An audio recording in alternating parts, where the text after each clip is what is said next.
Almost everyone I've ever worked with, I'm going to clarify, almost meaning 100%. 100% of the people I've ever worked with, and certainly in my own journey, unresolved trauma, spiritual disconnection, and toxic shame were such the root of it. And you talked about big T trauma, and I know there's a framework about big T, little t trauma. I actually am not a massive fan of that because it really then becomes comparing, because I've met so many people that don't have what they consider to be some big traumatic event.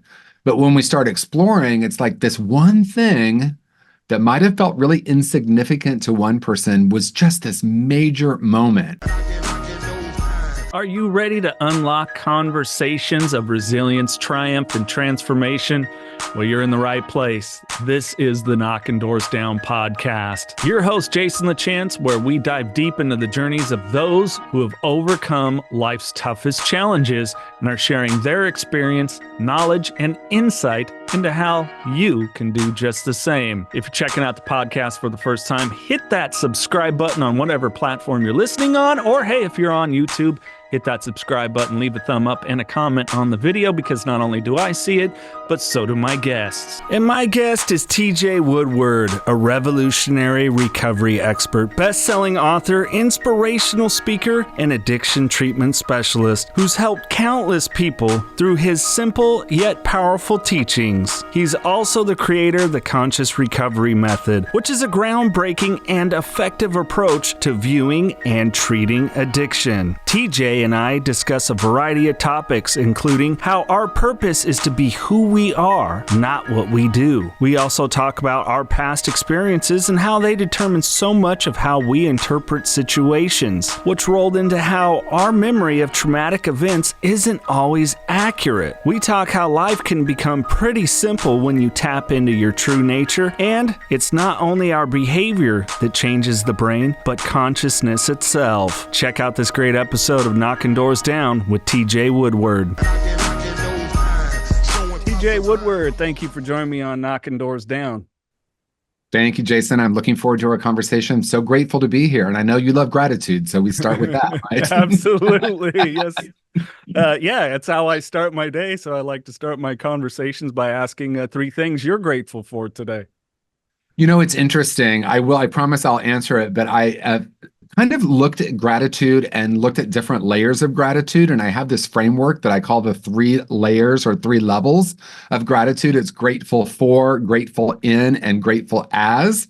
And as I shifted from grateful for into grateful as, in other words, can I be the frequency of gratitude wherever I go in every situation? It makes it a little bit harder for me to say what I'm grateful for. I just wanted to say that, but I can list so many things I'm grateful for. I'm grateful for my wonderful husband. I'm grateful for our amazing dog. I'm grateful for my recovery.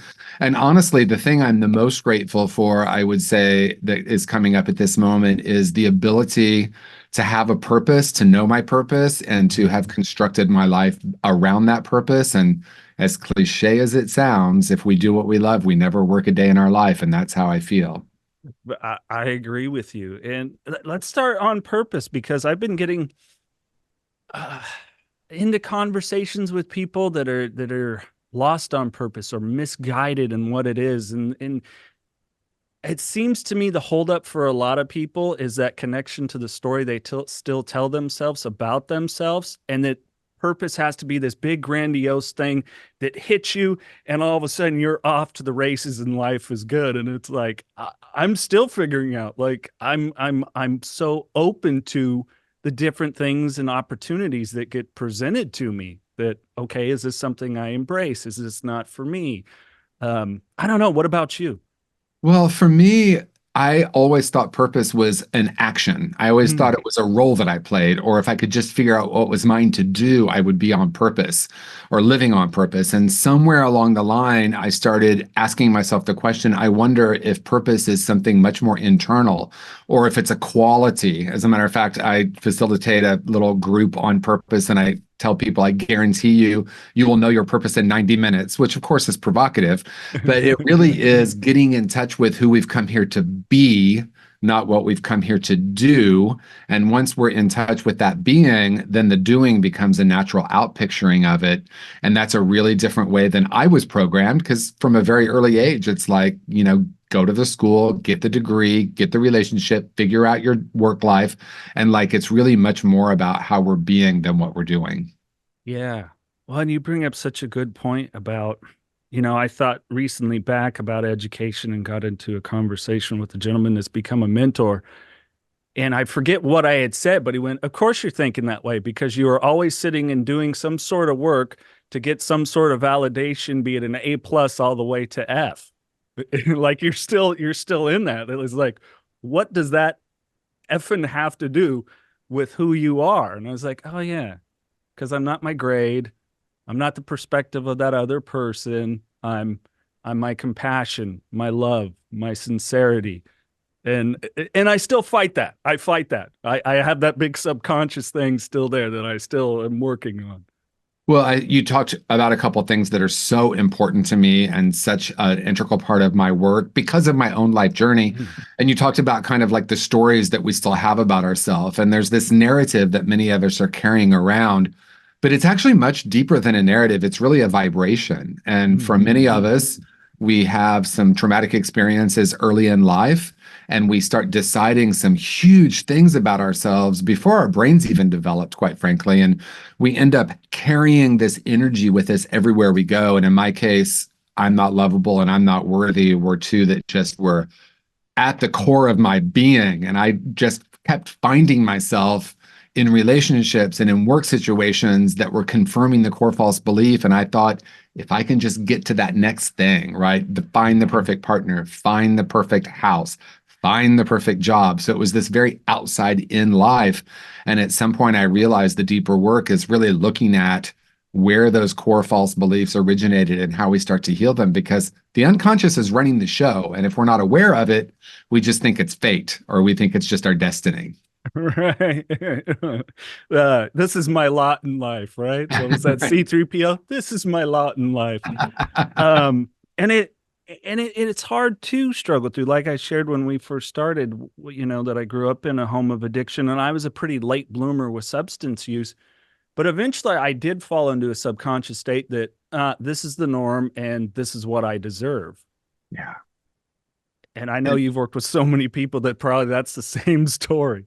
Yeah, and I find that there's that, and then if we kind of explore a little deeper, it's usually that the substance, whatever the addictive behavior is, if we use that term, whatever that outside thing we're trying to attach ourselves to, whether that's shopping or sex, or I mean, it can be so many different things, substance, we're really trying to heal something that feels broken within. So this outside in life, it's like, for many of us, myself included, the first time I used weed and alcohol, it was like a very beautiful thing. It was like, oh, thank God I found this, right? So it was definitely a solution to something, and it was managing something. And of course, we know it doesn't really keep working that way. And ultimately, we have to start living from the inside out if we want true satisfaction and happiness. Yeah. Well, and as you lay it out, the root causes of addictive behavior, unresolved trauma, spiritual disconnect, and that toxic shame. Yeah. And the irony that can come with it is, I don't know if you've had this with some people that you've had conversations with. It didn't seem like their life they had big T traumas, but maybe a series of little ones. And then when they fell into the substance use, that was what really grew a lot of those traumatic moments, the spiritual disconnect. I know for me, it was the hugest spiritual disconnect. I know I was spiritually broken, dead, disconnected, didn't have a desire to connect, didn't think I was worthy of that connection, along with the toxic shame. Yeah. And so my experience is those three things are at the root of when I say almost everyone I've ever worked with, I'm going to clarify almost meaning 100%. 100% of the people I've ever worked with, and certainly in my own journey, unresolved trauma, spiritual disconnection, and toxic shame were such the root of it. And you talked about big T trauma, and I know there's a framework about big T, little T trauma. I actually am not a massive fan of that because it really then becomes comparing, because I've met so many people that don't have what they consider to be some big traumatic event. But when we start exploring, it's like this one thing that might have felt really insignificant to one person was just this major moment. I remember I couldn't tie my shoes in kindergarten. I mean, it seems ridiculous to say it, but the truth is I can still remember the feeling. I remember just starting to feel shame and just shutting down because everyone else was tying their shoes, and the teacher sent me home with this little board with 2 shoes on it. And I remember reciting to myself, I'm so stupid, the whole way home. And like that would be, for most people, that would be a little T trauma. But for me, it was a massive thing because it's not so much what happens, but what we decide about ourselves and the world that actually creates the traumatic event. So for one, that would be a day they'd never remember. For me, it was this pivotal, life-changing moment. It's so interesting how the brain works that way. I recently have been having to explore some feelings around some things when I was still in my alcoholism, when my kids were little, and some of the decisions that I made. And I don't feel like the shame is sitting in my body per se. I'm not getting the same kind of tension, but I'm just, I'm exploring what that is. Is there something spiritual? Is there still an amends that needs to be made? Some of these things, they still come up, but I will tell you, I'm one of those people that they help real quick. And it's like, oh yeah, remember how quickly you go back down that road if invasive thoughts enter, or the shameful thoughts. Right, exactly. And their thoughts and their frequency, and something can happen. I love the way Bessel van der Kolk frames trauma. He said, trauma doesn't show up as a memory, it shows up as a reaction. Right? So we have these traumatic events. Because of these traumatic events, we develop what I call core false beliefs. And I say I because I add the word false, lies about ourselves and the world. We're carrying them around. That becomes the operating system. And then we have these experiences that seem to confirm the core false belief. And we develop these strategies to manage it. So someone will just say one thing and boom, either it's anger, or we shut down, or we retreat, fight, flight, or freeze. And now we have or fawn, which is basically, let me take care of you and not look at my own feelings. And so it really isn't so much about remembering what happened. It's more about becoming aware of what's alive within us now. Whoa, I notice I have a big reaction. Let me tend to that. And really, the emotion is there because it's an internal guidance system wanting us to pay attention. But for many of us, especially those of us who have had any kind of relationship with an addiction, we've been running from our feelings for so long. So learning how to just be present with them takes some time to learn how to do. Yeah, I want to dig into movie here in a minute. Okay. But you said something I have never heard. The fight, flight, freeze, or fawn. That caretaker, that gave me the chill, because that was me. I will solve my problems by meeting all your needs. Yeah, and that I did not create that fawn. I don't know where that happened. I just picked it up recently, like, oh, we have a fourth one now. Because it used to be we just had fight or flight. And I was very much about saying freeze because that was my experience. I remember being a little kid, and when things got scary, I would go in my room and close the door and just check out. And as an adult, anything that felt intense would activate that trauma response, and I would just find myself becoming numb, checking out. So I was definitely a freeze. I had my moments with fawning as well, of course.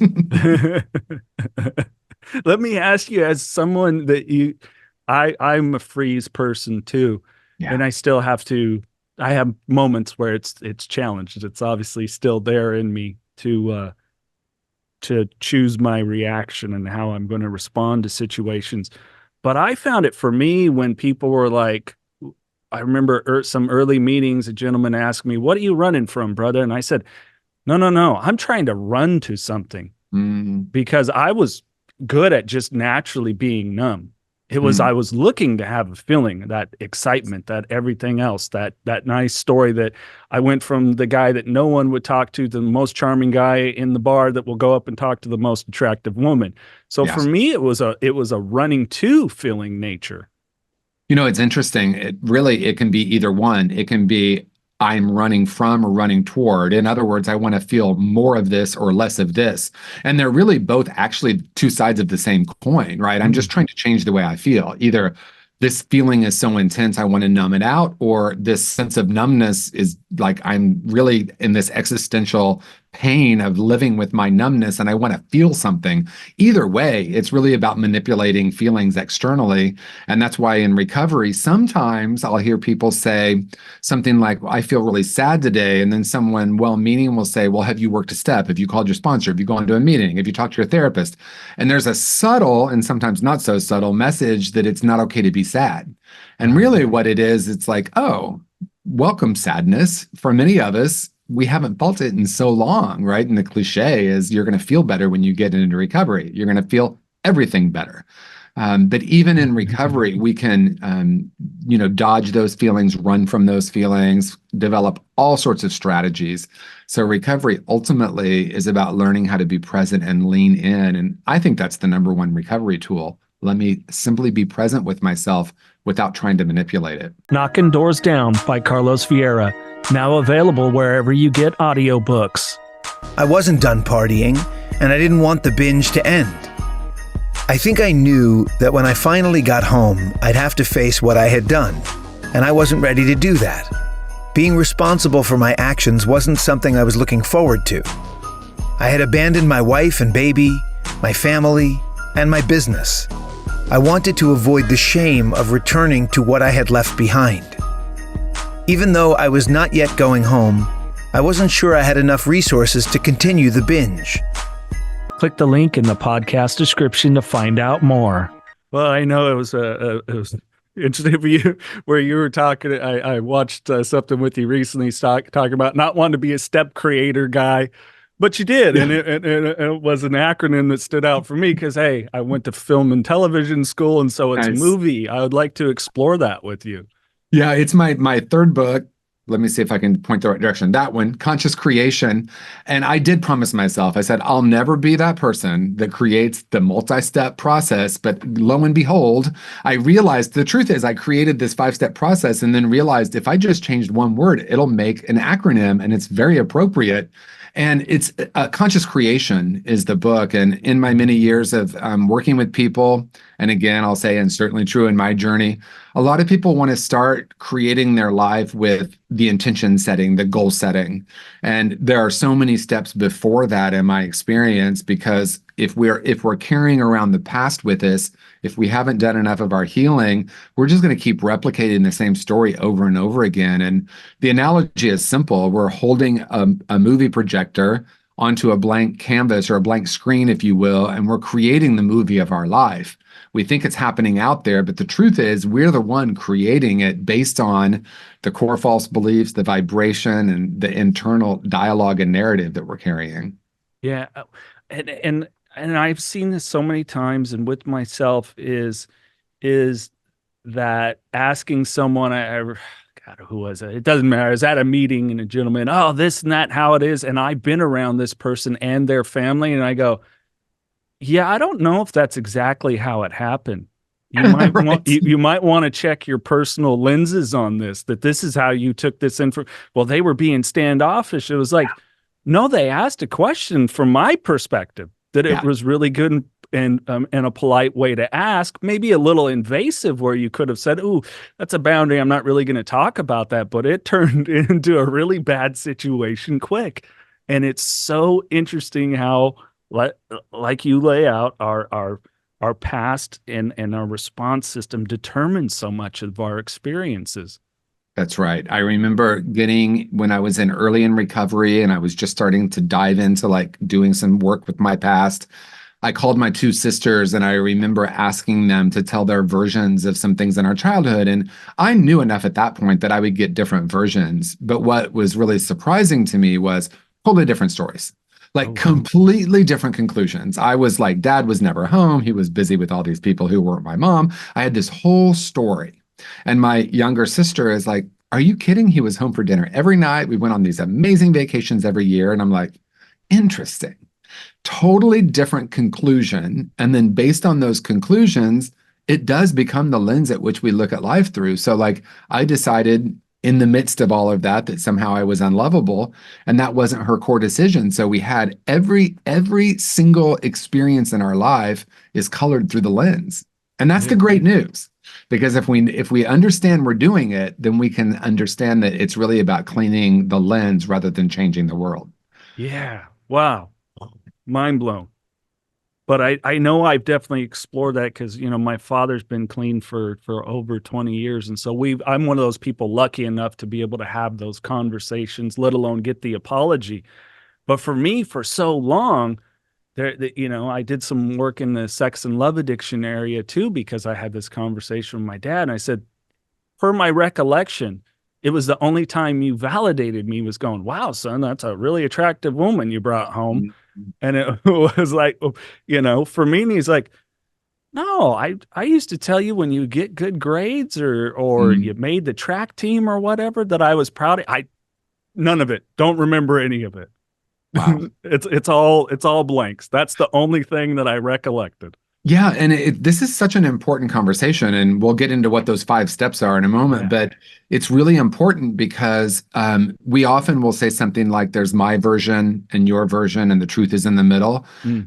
The different way of looking at it is there's your version and my version, and they're both 100% correct because it's our point of view that creates how we see it, right? And so we want to be really careful because we know, like for example, in a crime or something, eyewitnesses are kind of the least reliable Yeah. because we all see it through our own perspective, even literally where we're standing, right?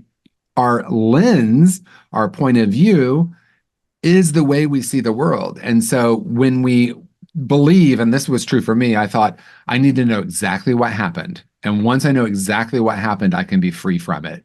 And then I realized it really is so much more about what I decided about myself than it is about what happened.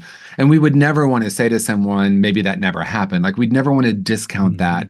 We just want to acknowledge that, like, my 5-year-old brain wasn't even developed enough to understand what was happening. My 4-year-old brain. So I was taking all of this stuff on, and then I have a memory, whether it happened or not, the memory is alive within me and it's creating the same scenarios over and over and over again. Yeah, and I don't know about you. I was and still am a very imaginative person. Yeah. And with the part of the brain where the memory sits and the imagination are, like I will ask my brother or my best friend that I've known since I was 3 years old, like about certain stuff, because in my head, a lot of stuff was probably bigger than the reality of what happened. I'll give you a perfect example. My friend Brian, and I loved this story. I'm like, Brian, I'm going to be using this because it's so poignant. He said he used to do piano recitals when he was a kid.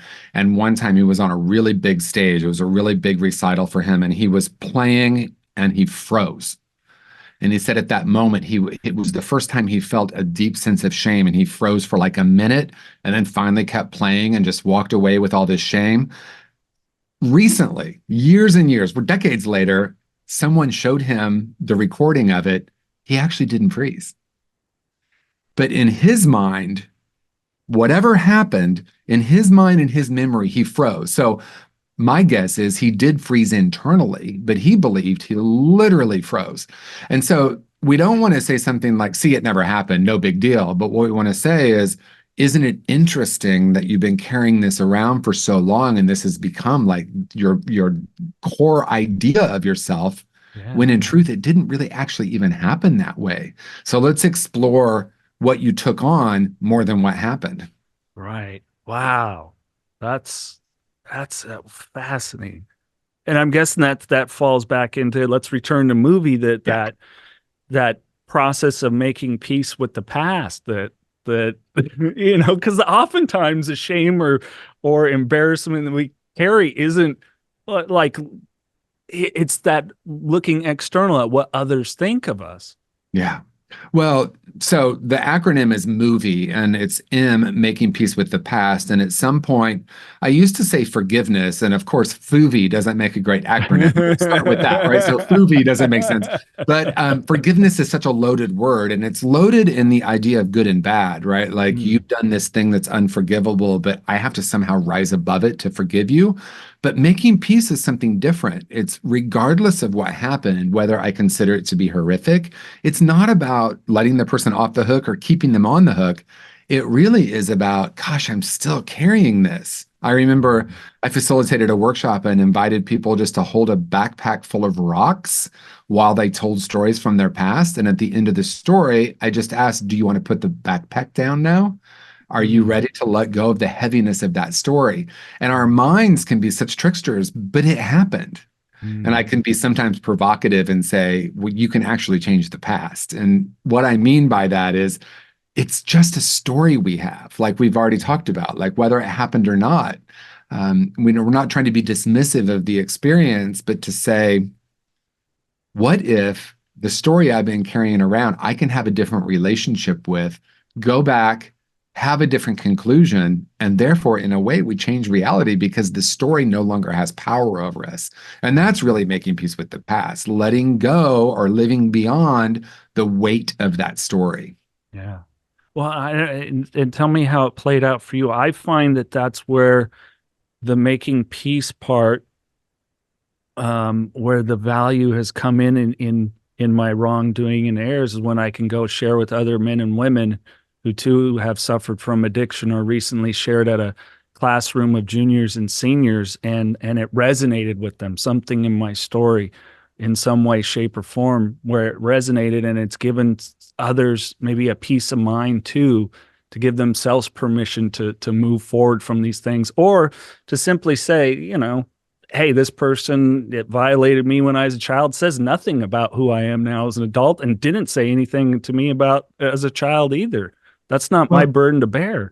And if you're willing to dive in, just based on what you said, a topic that's been so relevant in my life is sexual trauma, and it's so nuanced. And I've been putting some things out about my own sexual trauma and kind of coming out of the closet a little bit about it. I've talked about it for years, but I think it's an important thing, especially for men.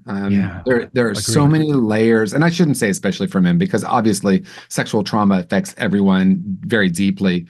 But we end up with this idea when we're just focused on the person doing the wrong thing, which of course that's true, but we want to look at, like, again, what I said, like, what did I decide about myself? And the young brain isn't developed enough to understand what's happening in many cases. So we either freeze or we run away, right? That's that flight.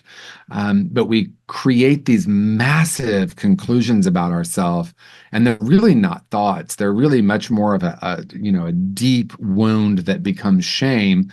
And then a lot of times people blame themselves. And I just put out a video recently, said, perhaps the thing that we want to stop saying to people, and this is a little controversial, I guess, is to say to someone, it wasn't your fault. Because I understand the spirit of that, but that alone doesn't change the experience, because as little kids, our brains are wired for, like, if mommy's yelling at me, I must be bad. It's not logical, but that's that young brain, right? Mommy's happy, I'm a good person. So when a sexual trauma happens, sometimes we end up thinking, I wanted that, I caused that, I did that.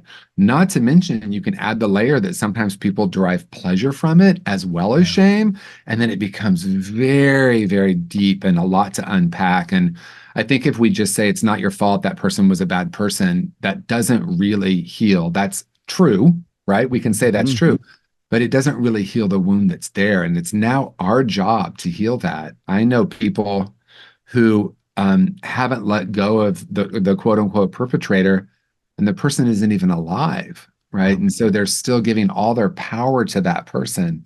And we're not saying it was okay, it happened, but we want to look at what were those core decisions. And now I get to reparent myself, and that's a whole process. Yeah. Well, and I give me your take on this. I've found that in doing some group work in that area and talking about my sexual traumas, that I was seeing two results. One was the just sexual withdrawal, and then the sexual overly active,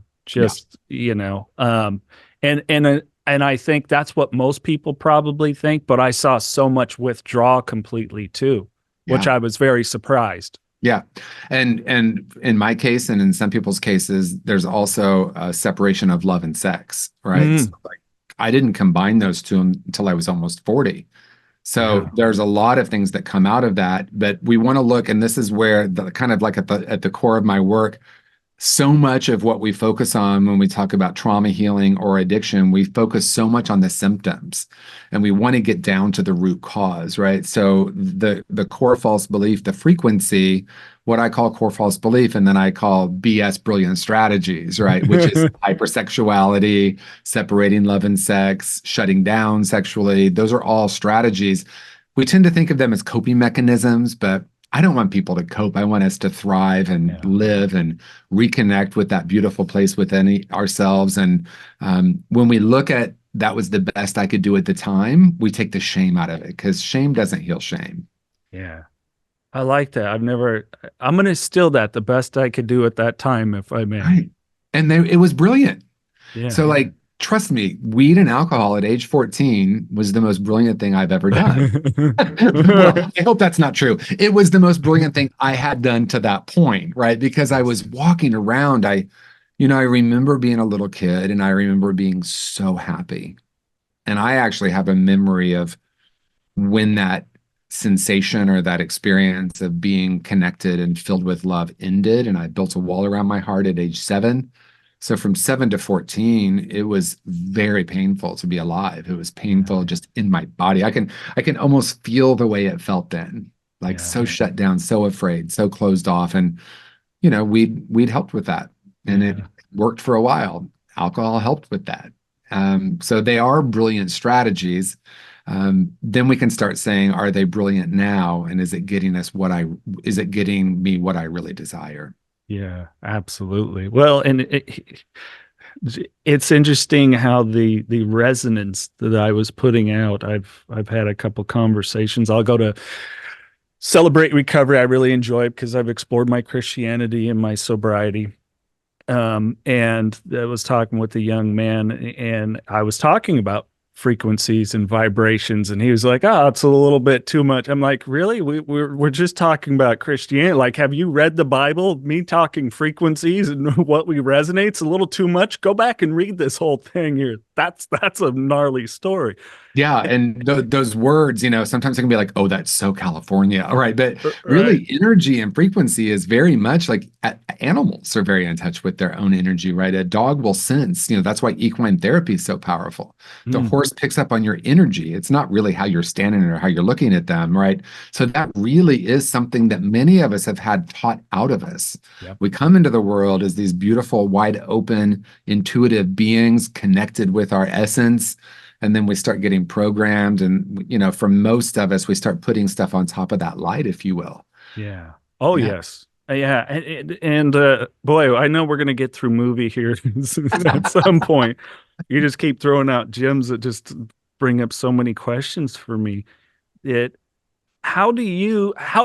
just start with you. How did you start to accept that about yourself that, hey, I'm getting out of life the energy that I'm putting out that is related to the story that I tell myself about myself and what my worth is? Well, 18 months sober, I was suicidal. And the paradigm at that time, and we've evolved a lot. I got sober in 1986. I felt like I could no longer be alive, basically. And the paradigm at the time sounded like this: don't worry about anything but not drinking. Your life is a miracle. No, go help someone else.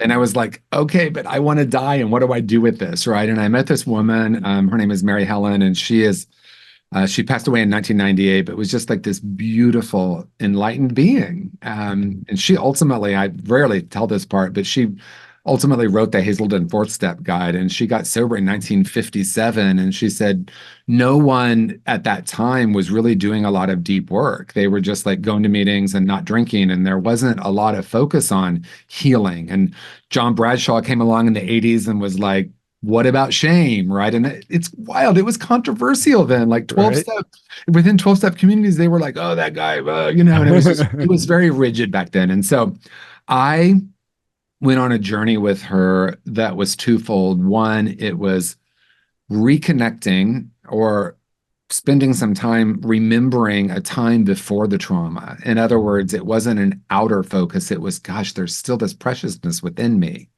and I haven't had access to it for 15 years or whatever it was. And then it was pretty much, and we hear this a lot, but it's pretty much unlearning everything I've ever believed that's counter to that. All these ideas of limitation and lack and shame. So that experience of walking through that with her, doing the empty chair work, doing the inner child work, just sitting with her for hours, she was just a phenomenal human. And I started to realize that if I'm tuning into my true nature, life is pretty beautiful and in a really pretty simple way. It's not that complicated. I know that I'm whole and perfect underneath all of this. I know that I came in that way. When I know that, I have more love and connection in my life. When I believe the lies of limitation, brokenness, I'm not good enough, that's what I experience. And it was like instant. Now, I'm not going to say it instantly changed everything, but that awareness was like, oh my gosh, I'm the creator of my life. And that's why I start with the M, because, people want to jump into goal setting without like looking at like, what's the stuff I'm carrying, like trying to paint over an old canvas, but it's just going to keep bleeding through. Sorry to use a mixed metaphor there, a movie and a canvas, but that's all right. I love it. And I'm so glad you spoke about brokenness, because it's a word that I think is overused, that I have an issue with. Yeah.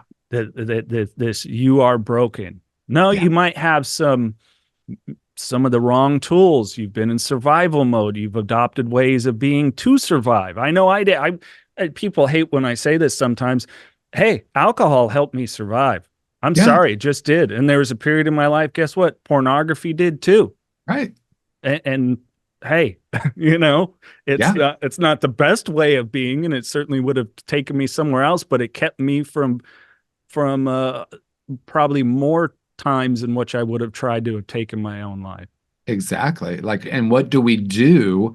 Because that's that existential crisis. And, I remember getting sober and looking at like the cross section of people coming into recovery and like with various different stories of like, and this old idea that we have to lose, I'm going to use the old boy, but you have to lose everything in order to be willing. It's like, no, people reach a place of spiritual bankruptcy. And at that place of spiritual bankruptcy, it's like, okay, I'm ready to try something different. And when you talk about the brokenness, it's so foundational to me. As a matter of fact, my book, Conscious Recovery, the foundational principle is underneath all addictive behavior is an essential self that is whole and perfect, right? The opposite of broken. And it became so simple for me. And I discovered something. I'm like, simple is always so much, there's so much power in it. When I believed I was broken, I acted broken. So 100% of the time I've caused harm in the world and to myself, which had been plenty. It's because I believed I was broken. So this idea that somehow believing we're broken is going to help us heal, it's incongruent, right? Yeah. And the idea that I want to remember how bad it got so I won't repeat it. But really, it's like, let's go back before the trauma. Remember that as the starting point, then start to like work on recovery from that place. Yeah. Thank you, TJ. I appreciate that. And just to let you know, I do have the books on Audible, so I'm working through them. So I'm going to be reaching out again here. I just know it for sure. Where were we at in movie? I think we didn't get to O yet. Oh, let's jump into O. The good news is we've been talking about it. So the M and the O are what I call the clearing steps. So making peace with the past, and then O is overcoming core false beliefs. So we have been talking a lot about it. And that is not I have to let go of all my beliefs or I have to change my beliefs, because I spent a decade both in spiritual community and in recovery circles trying to change the narrative, trying to change my thinking. I remember learning to meditate, and I was like, so brutal with myself, thinking my mind should stop. And so when I say overcoming core false beliefs, it is these beliefs, these ideas about myself no longer have power over me. It's just like we're starting to discover now that our DNA, we can change our relationship with our DNA. I mean, it's such an exciting time we're living in, where science and spirituality are starting to like come to the same conclusion. Yeah. So I feel very, very happy about that. Yeah. Oh gosh, yes. It's such an exciting time. I remember the first time that someone had a guest here on this podcast. It stuck with me afterwards, and they're like, "You do know you can totally rewire your brain." What? Like, yeah, you can rewire all your neural pathways. Yeah. And then pulled up a video. I'm like, "Holy Jesus! Wow, really? I can do that too?" Like, "Oh yeah." Yeah, you Holy can. Jesus, wow. Yeah. Yeah. Because here's the thing, and that I try to be controversial at least once in every show. So I'm going to lean in, and this could be controversial in some circles. We tell people that we have a genetic predisposition to alcohol. I've heard people tell horrific stories, and then literally at the end of the horrific story say, but that's not why I'm an alcoholic. I'm an alcoholic because I have the disease of alcoholism. And so it's like we're dismissing what we know to be true. There's a connection, and I don't think there's one cause of addiction. I think it's so multi-layered. So do we have a genetic predisposition? Quite possibly. Because now we're calling it a brain disorder in the so great. If it's a brain disorder, the good news is we can change the brain. That is so exciting. And what science is saying is that we change the brain by having repetitive behavior. That's where the term getting stuck in a groove came from. Do it over and over and over again. Like, we don't think about the way we brush our teeth. It's automatic. How much is automatic? But if we try it the new way, it's really uncomfortable, but ultimately it becomes easy. But I think it's really much deeper than that. And that brings the spiritual room into it, because it's that core decision, that core vibration. When I believe I'm broken, those are the neural pathways that are getting that's the groove. When I start to have a different conclusion, or at least question all of that, I create new neural pathways. So it's not only behavior that changes the brain, it's consciousness itself. Yeah. Have you dug into the archives of past Knockin' Doors Down podcast episodes? The Knockin' Doors Down podcast archive is available to you for free. Check it out. Here's a snippet from when Charlie Sheen was on the podcast. AA is not the best place for a famous atheist. I kept looking for that fucking chapter. So yeah, but it's not a one size fits all. Sure. It's like saying that we all think the same, like our brains are built the same. They're just not. Right. Yeah. There's such uniqueness involved. Check out this episode and so many more in the Knockin' Doors Down archive. And while you're at it, hit that subscribe button, give this video a thumb up, leave a comment, and share with somebody else that you know will get value out of the Knockin' Doors Down podcast. Oh, well, and I know that you're on wholehearted.org, and there's so many other brilliant people up there, and I found it interesting what Dr. Gabor Maté was saying. When people, I can't do his voice too well, though people talk all about just the disease, or however he sounds. Yeah. The addiction as a disease, but he really talked about the body response. Yeah. And I think that what you're saying is so important. Like do not separate your physical being, your mental being, and your spiritual being. That's right. All three of these things were broken for me. Yeah. Yeah. And I use the acronym PIES: physical, intellectual, emotional, spiritual. It's like a piece of the pie. And most of us hang out in one room more often, and a lot of recovery circles, well, in the recovery industry, if you will, the most that focuses on the brain now. So it's mostly that intellectual room, and some with the emotions, like what are you feeling? But the physical and the spiritual, which seem like on the opposite ends, are the least, I feel like they're the least addressed in treatment. Like sometimes it's like, changing your diet and doing exercise. But the spiritual room is like, when did you separate from who you really are? Right. And that's what I mean by spiritual disconnection. I'm not talking about disconnecting from a higher power, although that can be part of it. I'm saying we came in as a spark of this divinity, and it's still who we are, but at some point we believe we separated from it, or we started believing the lie instead of the reality. So recovery is about a journey back toward that. Yeah. And that room is not often addressed in recovery circles. I agreed. I think I can't remember how they put it, I imbibe spirits and it kept my spirit away. Something like that. Yeah. It's interesting. It's called spirit, right? Right. Spirits. Right. Yeah, right. Because it is there, there it is. We were seeking that outside of ourselves. And like we said, it was brilliant in the beginning, but we all know we wouldn't be sitting here doing this podcast right now if it were still brilliant. Because you don't call it addiction as long as it's working, you call it fun. Right. And it's Right. very simple. Well, let's jump to visioning. Yeah. So the V in the movie acronym is visioning. And I want to always acknowledge my good friend Michael Beckwith, who created the life visioning process. And I always say, if you want to go deeper into it, get his book Life Visioning, because he's brilliant. And visioning is really different than visualization. So really common and popular in our culture now is the law of attraction. Make the vision board, you put what you want, you hold that thought, you manifest it. That's all fun. That's not what I'm talking about. Visioning is once we've done these clearing steps, making peace with the past, overcoming core false beliefs, we spend time in the silence and we listen to what was once referred to as the still small voice. Once we really start trusting it, it becomes the predominant way of living, right? Mm-hmm. So for many of us, it's like a hunch, an inspiration, a divine idea. But as we practice it formally, and using Michael's process, it's, no, I spend dedicated time in the silence and I ask a series of questions and I listen for the intuition. In other words, we're shifting from a mind-based reality or even an emotional or heart-based reality.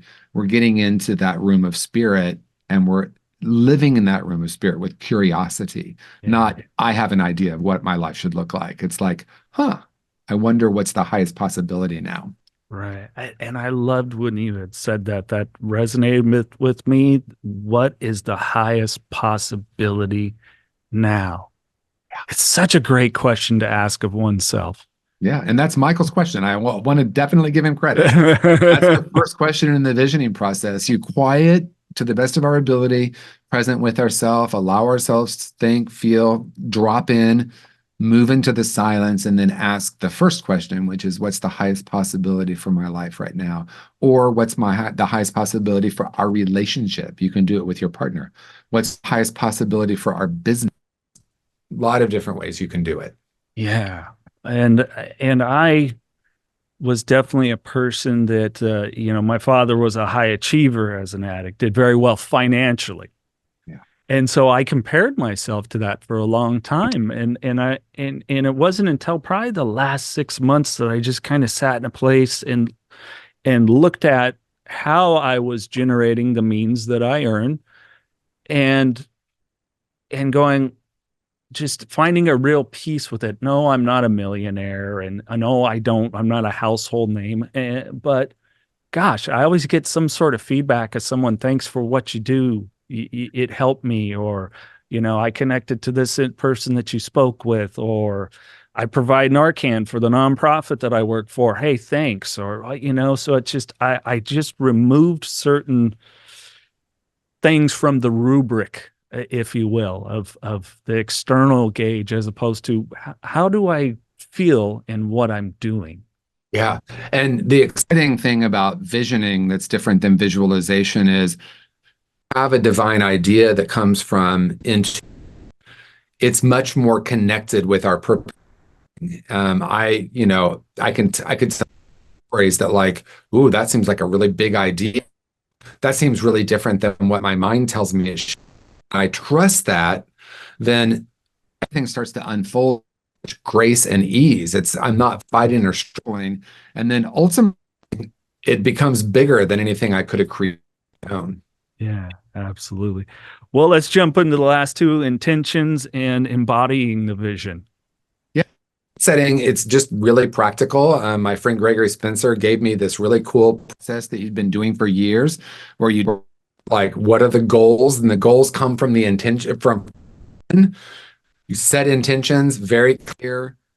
3 months from now, this is what I see for myself, using affirmations and using the the conscious language, which is seeing it already done with the E, but we're going to bleed into that. There's accountability piece. I've been doing this process, for more than 15 years. So every single Monday, by Monday morning, my action items that are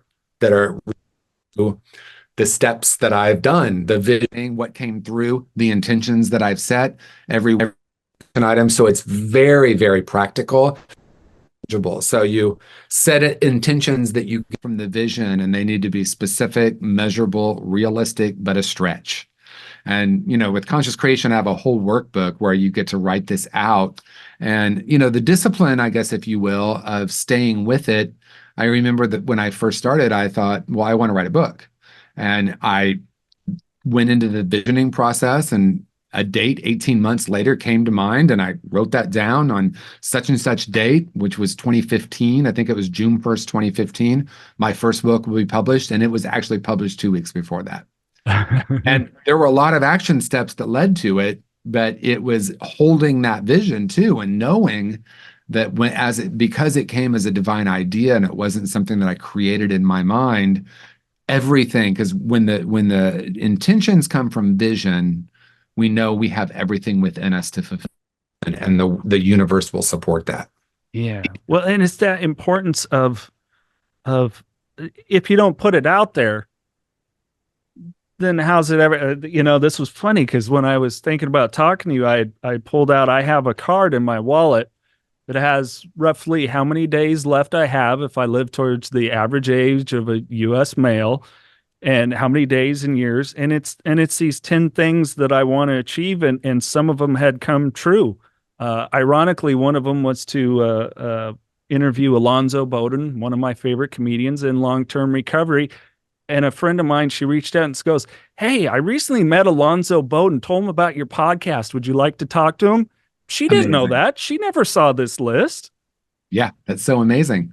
Yeah, and that's the power. That's actually, we're moving right into E, which is embodying the vision. Yeah. We start to hold that as a frequency as if it's already happened. And so I want to be clear, because there's so much out there with the law of attraction that's like, deny anything that's negative, only hold positive thoughts, create your reality.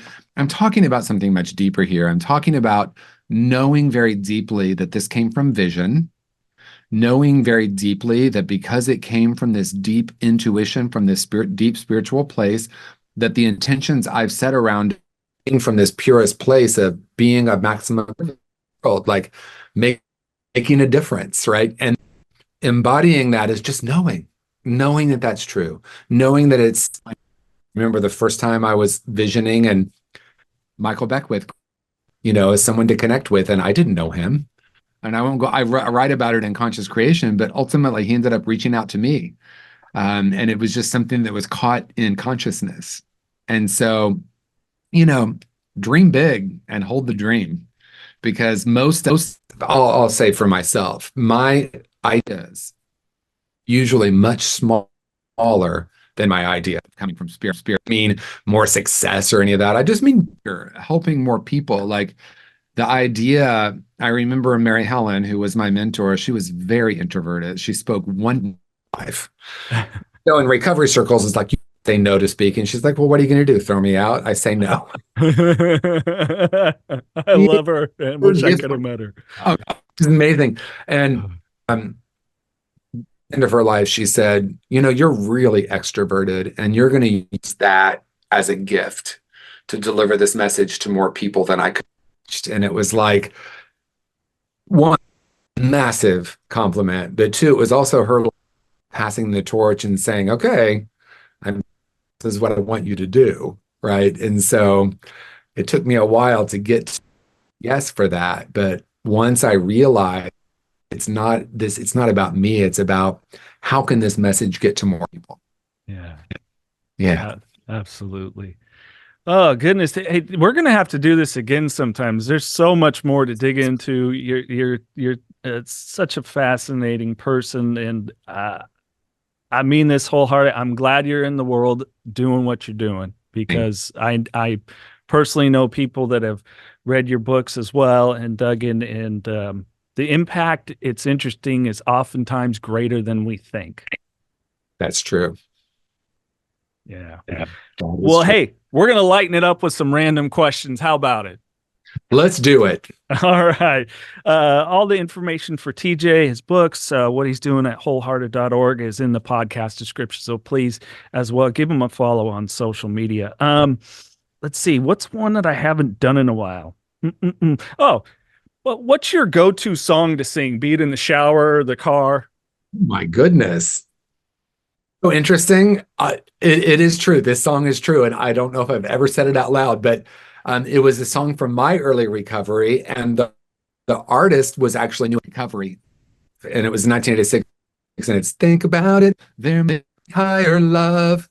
I just love that song. It's a song that reminds me, if I ever get bogged, to like remember that there's a higher vibration that I can tap into at any moment. Ah, I love it. That is a great song. Gabriel, am I getting it right? What's that? It's Peter Gabriel, right? Yeah. Oh, great stuff. You're right. Brilliant song. Lately, mine's been Kisses, I Was Made for Loving You. But Love was in both of our titles. That's important. Yes, sir. So what maybe hobby or interest that you don't talk about often might people be interested to find out about? It's so interesting. And this, I almost hesitate to say it. Like, I don't really, my life's work is my hobby. It is my passion. Like, I love connecting with people.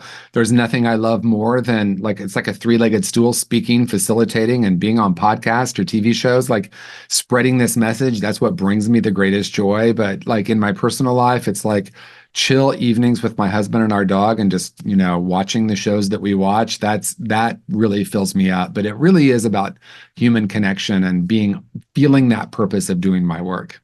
What breed of dog do you guys have? Half rat terrier, half dachshund. Oh, I love it. He's a little crazy. Yeah. He lets the neighborhood know he's in charge. Right. Okay. If a movie was made about you, your life, who would you want to play adult you? Oh my goodness, I have no way to answer that. And I'm going to just be really very transparent with you. I live in West Hollywood. I don't know who any celebrities. I don't watch mainstream movies. I do know a few people, but I don't even know who that would be. I have no idea. I have no way of answering that.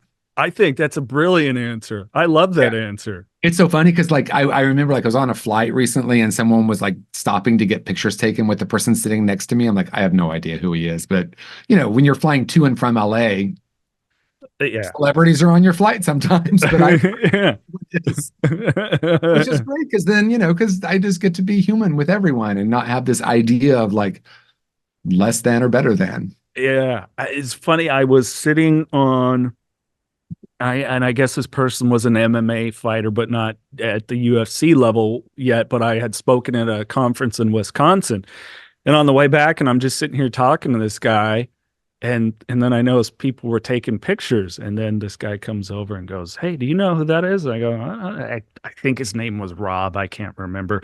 I go, "I don't know, just some gentleman I sat down next to." No, last night he won the state title, and I'm like, oh wow, okay.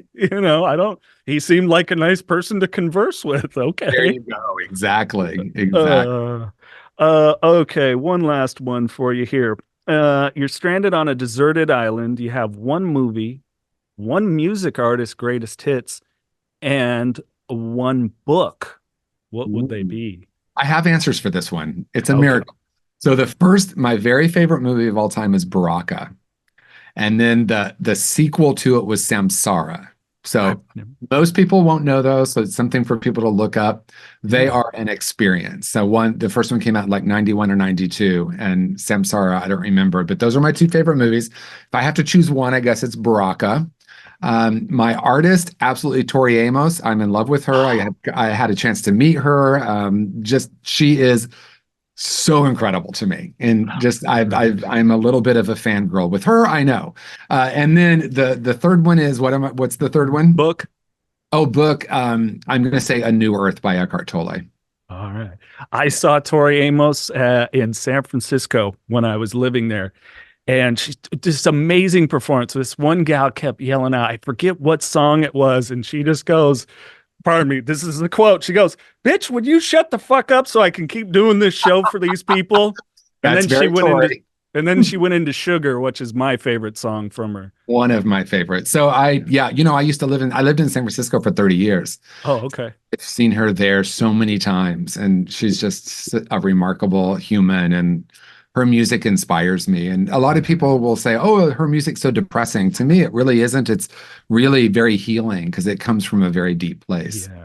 And that's what resonated with me so much about that song Sugar was the story behind it when she shared it. And I'll let people look that up because we could probably get another 20-minute conversation about that. But it was such a beautiful, I mean, words and music coming together in such a wonderful way that it's, that song sits with me.